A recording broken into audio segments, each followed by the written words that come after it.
Hola, ¿qué tal a todos ustedes? Un saludo fraterno de mi persona desde Bolivia. Eh, este video lo estoy haciendo porque llegué a aprender algo muy importante este último tiempo y es algo que realmente me hizo volar la cabeza y que al mismo tiempo me dio una enseñanza muy grande y es referente a cómo colocar los discos. Y por ejemplo tengo estos discos de corte, disco de desbaste, la forma correcta de cómo colocar en la moladora. Yo sé que existen varios videos en YouTube, en las redes sociales, de las cuales te indican, y bueno, esto no es una más, sino que también quiero que todos ustedes lo lleguen a implementar. Un amigo me enseñó sobre la forma correcta de colocar un disco. Yo tengo entendido, y yo sé que muchos colegas, muchos de ustedes, mis colegas, también saben esta situación, es el hecho de que en el disco de corte, si no existe una figura, una flecha de la cual te indique el sentido de giro para usarlo, pues obviamente tú puedes colocarlo ya sea de esta manera como de esta manera en la moladora. Pero en este caso, lo que yo aprendí, mira, por ejemplo, es esta, de esta marca, y también tengo acá de la otra marca, Norton. Lo que yo llegué a aprender mediante este amigo es cómo, o sea, es la forma correcta. ¿Y cuál es la forma correcta? Seguramente muchos preguntarán. Mira, por ejemplo, yo tengo acá una moladora. Viéndolo a detalle, acá existe lo que tiene esta parte del disco, esta parte de la plancha, no sé cómo le llaman. Aquí tiene como un relieve, ¿no? Que son esos puntitos. Entonces, relieve. Esto es lo que me indican a mí, lo que yo aprendí, es que esa parte del relieve tiene que estar chocando con esta parte del disco. O sea, en todo caso, todo este sector viene a colocarse en la moladora de esta manera. Ahí. Lo cual, lo que nos lleva es que esta parte de la planchita que tiene el disco viene a chocar junto con esta pieza de la moladora.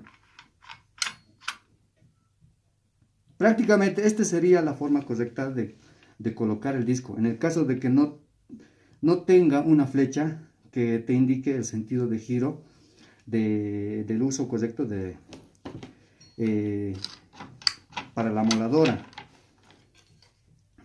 Yo a principio negaba aquello. Yo a principio decía, no, es que no es así.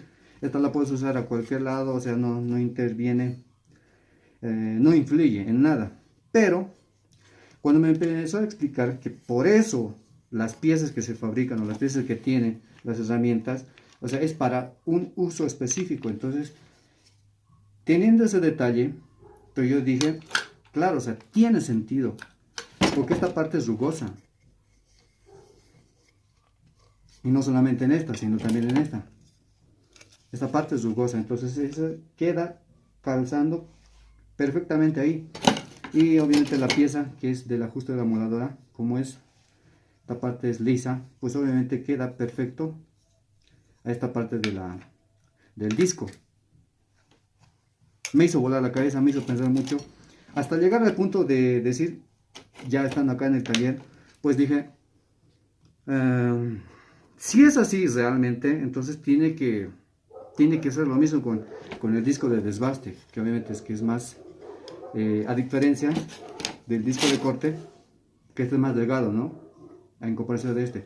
Pues yo dije, pues tiene que ser lo mismo, porque esto también tiene la, el mismo diseño que los de corte, ¿no? De un lado están ahí la plaquetita, la planchita, y del otro lado es todo rugosa, ¿no? O sea, el material del disco.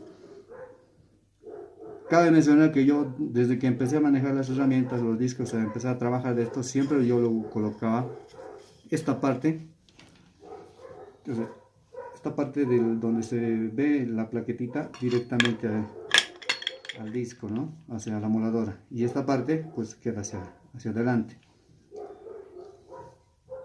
¿Qué es lo que sucede? Que yo trabajando en esto, al momento de desbastar el material, al momento de desbastar la soldadura, ¿qué es lo que me encontraba? Lo que me encontraba era de que empezaba a hacer fuerza, empezaba a desbastar así más, más toscamente, por decirlo así, o sea, no tenía un acabado prolijo. Lo que descubrí es que esto, cuando hice el mismo movimiento, o sea, coloqué de la misma forma que el disco de corte, ya estoy colocando hacia abajo, que obviamente entonces tiene una distancia, todavía sigue teniendo esa distancia, lo puse, empecé a ajustarlo y cuando empecé a desbastar los materiales me encontré una sorpresa, que era que al momento de desbastarlo era más limpio, era más fácil, era más, incluso al momento de manejar la moladora era más fácil, más suave por decirlo, al momento del desbaste. O sea, algo muy interesante. Entonces a partir de ese momento, que obviamente son recién semanas que empecé a usarlo, o sea, o sea, los trabajos que empecé a hacerlo ya eran mucho, mucho mejor. Cosas que pues, seguramente muchos de ustedes, incluso yo en su momento decía que no creo, o sea, yo estaba en modo incrédulo, pero realmente funcionó. Y es por eso que quise mostrarles que a todos ustedes, para que también lo tomen en cuenta. Y obviamente, en caso de que todavía sigan, o sea, incrédulos, como yo lo estaba al inicio, pues les invito a que lo hagan, que hagan ese cambio, ¿no? De colocar el disco. Y ustedes mismos dirán, ¿no? Si ustedes mismos, eh, por su experiencia, van a notar aquello. Que obviamente, en el disco flap, no pasa aquello. ¿Por qué? Porque a ambos lados tiene esa plaquetita. Entonces, obviamente, lo que a nosotros nos interesa es pues la parte de la lija, ¿no? Para el desbastado, ¿no? Con el disco flap. Eso es lo que yo quería comentar. Hubiera querido que sea más corto el video, pero eh, si no lo sabías, pues te invito a que, a que realices ese cambio en el manejo del disco. Y si tú lo sabías, pues ahí también pues, comparte las experiencias que tuvieron, ¿no? Bueno, entonces nos vemos para el siguiente video.